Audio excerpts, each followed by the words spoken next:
La historia de Pedro Alonso López comienza, como todos nosotros, con el nacimiento. Allá en 1948 en Ipiales, Colombia, tendría peor suerte que yo tratando de ligar en cuarentena, ya que nacería en una época colombiana digno de un video como conocida como la violencia. En caso de que le tengas miedo al 5G o quieras tomar cloro para mejorar tu salud, y su nombre no te diga nada, fue un tiempo que resalta por su brutalidad y se presume que provocó alrededor de 200.000 muertes. Eso no fue lo peor que le pasaría al pequeño Alonso, ya que, al igual que enero del 2020, lo peor aún estaba por comenzar. Fue el séptimo hermano de 13 hijos. Su madre era una prostituta que abusaba de los niños y se dice que sobre todo de Aloncito. Estos vivían en un solo cuarto donde tenían una única cama para los 14, donde para rematar ese era el lugar de trabajo de su mamá. Así es, con sus hijos al lado. Todo esto no afectó en nada a Alonso y tuvo una infancia feliz. No es cierto, esto es una broma. Esto perturbaría a Alonso más que tú cuando escuchaste ruidos raros del cuarto de tus papás. Su madre lo odiaba y ya desde pequeño sabía que tenía algo malo. Como la excelente madre que era, lo culpaba por ser tan raro y trataba de constantemente sacarlo de la casa. Como si ese no fuera su problema. Una vez fue encontrado en un acto que alteraría hasta el más manaba de tus primos.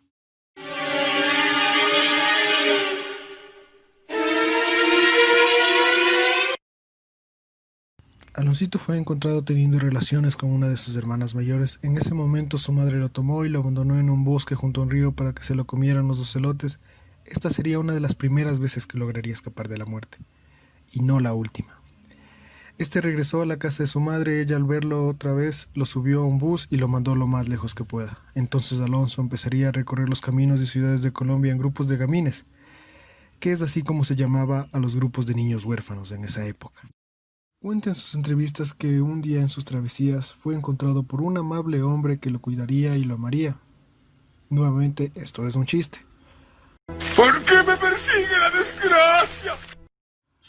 Porque este hombre hizo todo menos eso. Le prometió comida para llevarlo a un lugar abandonado y procedió a abusar de él. Pedro Alonso vagaría y dormiría en las calles aterrorizado por todo lo que vivió, aunque a los 12 años parecería que habría algo de luz en su vida. Fue adoptado por una familia estadounidense que lo cuidaría un tiempo e incluso lo inscribiría en una escuela diurna para huérfanos. Aquí donde todo parecería que va a mejorar, un desgraciado que trabajaba como maestro en la institución abusaría de él. Como todo en su vida marchaba de la Gaber, robó y abandonó esa familia, dedicándose por un tiempo al hurto de casas y partes de auto. A los 21 años fue encarcelado por hurto, en donde 3 reos abusarían de él. Los mataría en venganza. Los guardias lo tomarían como defensa propia y solo le agregarían 2 años a la sentencia. Alonso crecería con un resentimiento social con las personas y sobre todo con las mujeres, con las cuales no podía relacionarse de ninguna forma. Pero a diferencia de tú y yo, que tampoco podemos relacionarnos con las mujeres, algo malo se gestaría en su interior. Pedro Alonso sumaría muchas razones psicológicas y sociales para empezar su época más infame, como el monstruo de los Andes. Una deuda con la sociedad más tarde. Entre los años 70 en Perú, Pedro ya empezaba su camino hacia el abismo. Al norte de este país, en una comunidad indígena de Ayacucho, ya hacía de las suyas con niñas indígenas a las que secuestraba, les quitaba la vida y abusaba de ellas. Los que vivimos en países andinos sabemos que la justicia indígena suele ser brutal. Así fue en este caso. La comunidad logró llegar a él, lo capturaron, lo sentenciaron. Fue cubierto en miel, después procedieron a enterrarlo hasta el cuello para que finalmente las hormigas se lo coman vivo. Sería su final, pero como siempre, un gringo llegó y creyó que él o ella pueden salvar el mundo. Y la cagó como generalmente pasa. Una misionera estadounidense lo desenterró para después en su auto llevarlo hacia la frontera con Ecuador. Pedro Alonso después declararía que no le hizo nada porque era demasiado vieja para su gusto. El monstruo llegó a matar cerca de 100 niñas de entre 9 y 12 años en Perú.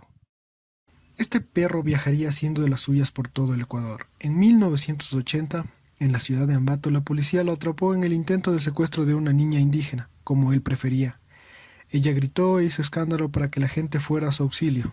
La policía ecuatoriana lo trasladaría tras su condena a la infame y en lo personal muy fascinante penal García Moreno.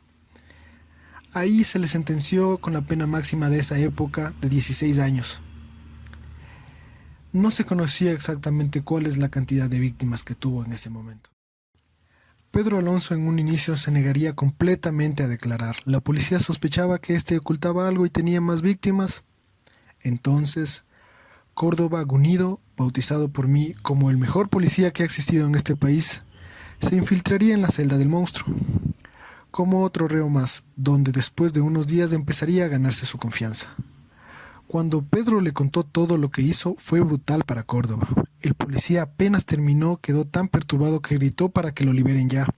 Él no podía permanecer más en la celda. Describió cosas demasiado brutales para todos los que cubrían el caso.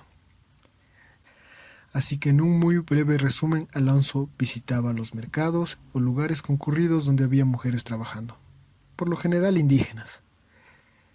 Estas no podían estar atentas de sus hijos, entonces llamaba la atención de las niñas y a veces niños con dulces o dinero.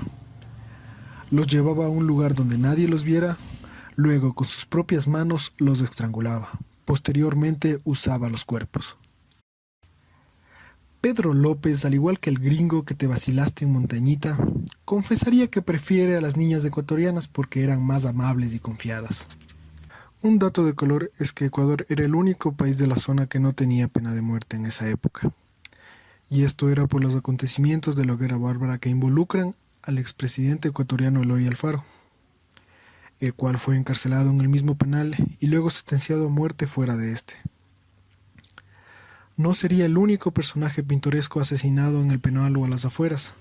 Otro hijo de Tapu, compañero de prisión del mismo monstruo de los Andes, fue el monstruo de los manglares, Daniel Camargo. Espero hacer un video de todos estos temas, ya que en un país tan extravagante como Ecuador, aún se me hace raro que la muerte de un presidente influya en la sentencia de un asesino. Confesó más de 300 víctimas, aunque no se puede establecer cuál fue el número exacto porque no se pudo hallar los cuerpos. Se presume que fueron aún más. Pedro Alonso pasaría recluido y en solitario toda su época en el penal, porque los guardias tenían miedo que otros presos tomen venganza como lo hicieron con Camargo. Cuando cumplió su condena, los policías lo sacaron en la noche para evitar que los padres lo linchen afuera de la cárcel y lo llevaron a la frontera con Colombia. Este pasó un tiempo en la frontera, luego en Colombia lo internaron en un hospital psiquiátrico y en 1998 fue declarado sano. El monstruo de los Andes sigue libre y se le perdió todo el rastro. En 2002, la Interpol emitió una orden de búsqueda, pero se sigue sin llegar a él. Este fue un resumen de La Caja Ronca sobre uno de los peores humanos que existió, donde es obvio que si no hubiera vivido lo que vivió, no hubiese sido lo que fue. Aquí siempre la gente presente, permiso, señor Delgado, me la saco. A lo bien, ¿ya?